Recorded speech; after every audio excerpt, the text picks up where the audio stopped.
ಬೆಂಗಳೂರಿನಲ್ಲಿ tourism Malaysia sales mission 2026 ಯಶಸ್ವಿ ಕಾರ್ಯಕ್ರಮ. Malaysia 2026ರಲ್ಲಿ ಭಾರತದಿಂದ 2.1 ಮಿಲಿಯನ್ ಪ್ರವಾಸಿಗರ ಆಗಮನದ ಗುರಿ.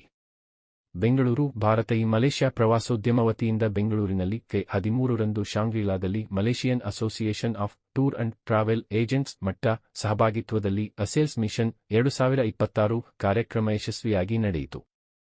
ಮಲೇಷ್ಯಾ ದೇಶದ 49 ಮಾರಾಟಗಾರರು ಮತ್ತು ಬೆಂಗಳೂರಿನ ಪ್ರಮುಖ ಪ್ರಯಾಣದಲ್ಲೇ ನಿರತರಾದ ವ್ಯಾಪಾರಿ ಪಾಲುದಾರರನ್ನು ಮತ್ತು ವಿಶಾಲವಾದ ಕರ್ನಾಟಕ ಮಾರುಕಟ್ಟೆ ಪ್ರಭಾವಿಗಳನ್ನು ಒಟ್ಟುಗೂಡಿಸಲು ಈ ಕಾರ್ಯಕ್ರಮವು ವೇದಿಕೆಯಾಯಿತು. ಮಲೇಷ್ಯಾ ಪ್ರವಾಸೋದ್ಯಮದ ಅಧ್ಯಕ್ಷ ಡಾತುಕ್ ಮನೋಹರನ್ ಪೆರಿಯಸಾಮಿ ಮತ್ತು ಮಲೇಷ್ಯಾ ಪ್ರವಾಸೋದ್ಯಮದ ಅಂತಾರಾಷ್ಟ್ರೀಯ ಪ್ರಚಾರ ಏಷ್ಯಾ ಆಫ್ರಿಕಾ ವಿಭಾಗದ ಹಿರಿಯ ನಿರ್ದೇಶಕಿ ಇಂಡಿಯನ್ ನುವಾಲ್ ಫಾದಿಲಾ ಬಿಂಟಿ ಕು ಅಜ್ಮಿ ಅವರೊಂದಿಗೆ ಈ ಕಾರ್ಯಕ್ರಮದ ನೇತೃತ್ವ ವಹಿಸಿದ್ದು, ಭಾರತದಲ್ಲಿ ವಿಶೇಷವಾಗಿ ದಕ್ಷಿಣ ಭಾಗದಲ್ಲಿ ಮಲೇಷ್ಯಾ ಪ್ರವಾಸೋದ್ಯಮವು ತನ್ನ ಅಸ್ತಿತ್ವ ಬಲಪಡಿಸುವತ್ತ ನಿರಂತರ ಬದ್ಧತೆಗೆ ಸಾಕ್ಷ್ಯ ಒದಗಿಸಿತು.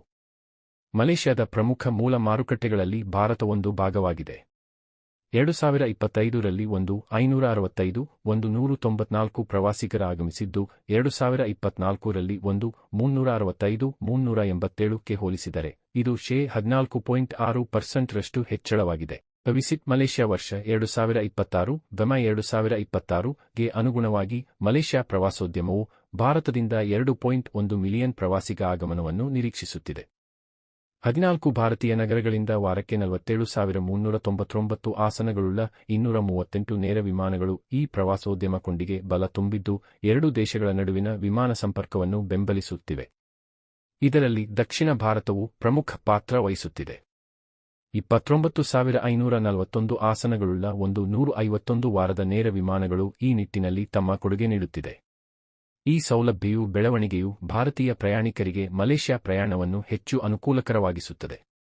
ಚೆನ್ನೈನಲ್ಲಿರುವ Malaysia consul general Shri K. Saravanakumar ಅವರು, ಮಲೇಷ್ಯಾ ಭಾರತ ಸಂಬಂಧಗಳಲ್ಲಿ ಕಾರ್ಯತಂತ್ರದ ಆಧಾರಸ್ತಂಭವಾಗಿ ಪ್ರವಾಸೋದ್ಯಮವು ಕಾರ್ಯನಿರ್ವಹಿಸುತ್ತಿದೆ ಎಂದು ಹೇಳಿದರು. ಚೆನ್ನೈನಲ್ಲಿರುವ ಮಲೇಷ್ಯಾ ಕಾನ್ಸುಲೇಟ್ ಜನರಲ್ ದಕ್ಷಿಣ ಭಾರತದಾದ್ಯಂತ ಮಲೇಷ್ಯಾ ಪ್ರವಾಸೋದ್ಯಮಕ್ಕೆ ಸಂಬಂಧಿಸಿದ ಕಾರ್ಯಕ್ರಮಗಳು ಮತ್ತು ಪ್ರಯತ್ನಗಳಿಗೆ ತನ್ನ ನಿರಂತರ ಬೆಂಬಲವನ್ನು ದೃಢೀಕರಿಸುತ್ತಲೇ ಬಂದಿದೆ.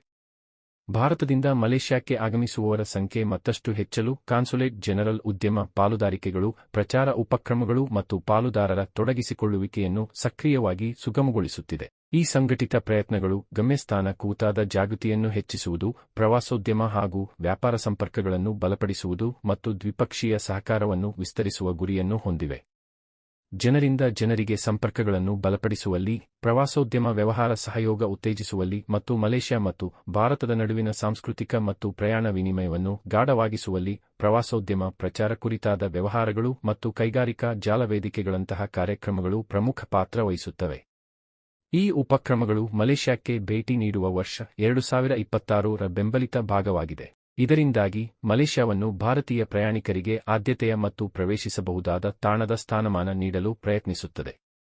ಕಾರ್ಯಕ್ರಮದಲ್ಲಿ ಮಾತನಾಡಿದ ಮಲೇಷ್ಯಾ ಪ್ರವಾಸೋದ್ಯಮದ ಅಧ್ಯಕ್ಷ ಡಾತುಕ್ ಮನೋಹರನ್ ಪೆರಿಯಸಾಮಿ, ಮಲೇಷ್ಯಾದ ವ್ಯಾಪಾರ ಪಾಲುದಾರಿಕೆ ಬಲಪಡಿಸುವ ಮತ್ತು ವೈವಿಧ್ಯಮಯ ಪ್ರವಾಸೋದ್ಯಮ ವಿಭಾಗಗಳನ್ನು ಉತ್ತೇಜಿಸುವ ಆದ್ಯತೆಯನ್ನು ಒತ್ತಿ ಹೇಳಿದರು. ಮಾರಾಟ ಮಿಷನ್ನಲ್ಲಿ ವಿರಾಮದ ಪ್ರಯಾಣ, ಕುಟುಂಬದ ರಜಾದಿನಗಳು, ದ್ವೀಪ ವಿಹಾರಗಳು, ಶಾಪಿಂಗ್, ಸಂಸ್ಕೃತಿ ಮತ್ತು ಪ್ರಕೃತಿ ಆಧಾರಿತ ಅನುಭವಗಳು